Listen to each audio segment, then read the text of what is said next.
Дорогие друзья, сегодня в этом зале присутствуют почетные гости. Мне бы хотелось предоставить слово заместителю полномочного представителя президента Российской Федерации в Центральном федеральном округе Мурату Магометовичу Зязикову.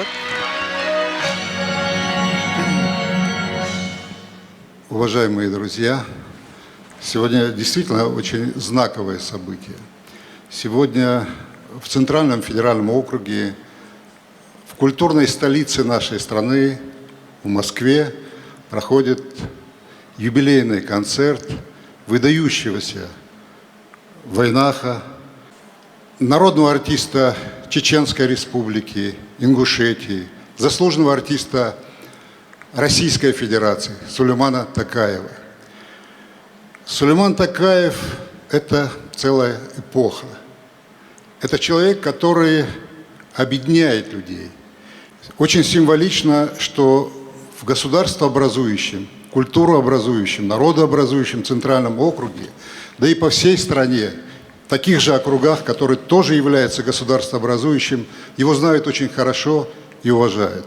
Мы помним и знаем Сулеймана Токаева как артиста театра, государственного театра. Мы знаем его как артиста кино, мы знаем его как певца, и мы его знаем как восхитительного, удивительно красивого, очень доброго человека. Человек, который ничего никогда не делает сгоряча, но приносит огромную радость.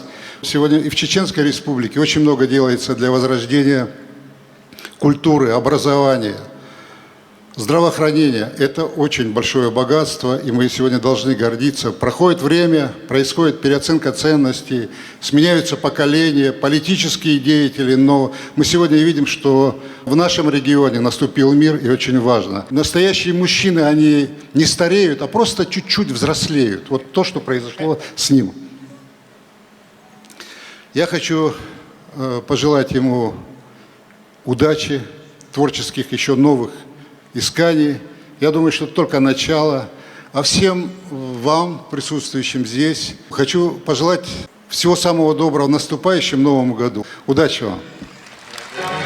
Спасибо огромное, Мурат Магометович. Мурата Магометовича мы знаем как президента Республики Ингушетия, который вручал всем нам звание заслуженных и народных артистов Республики Ингушетия. Спасибо вам огромное.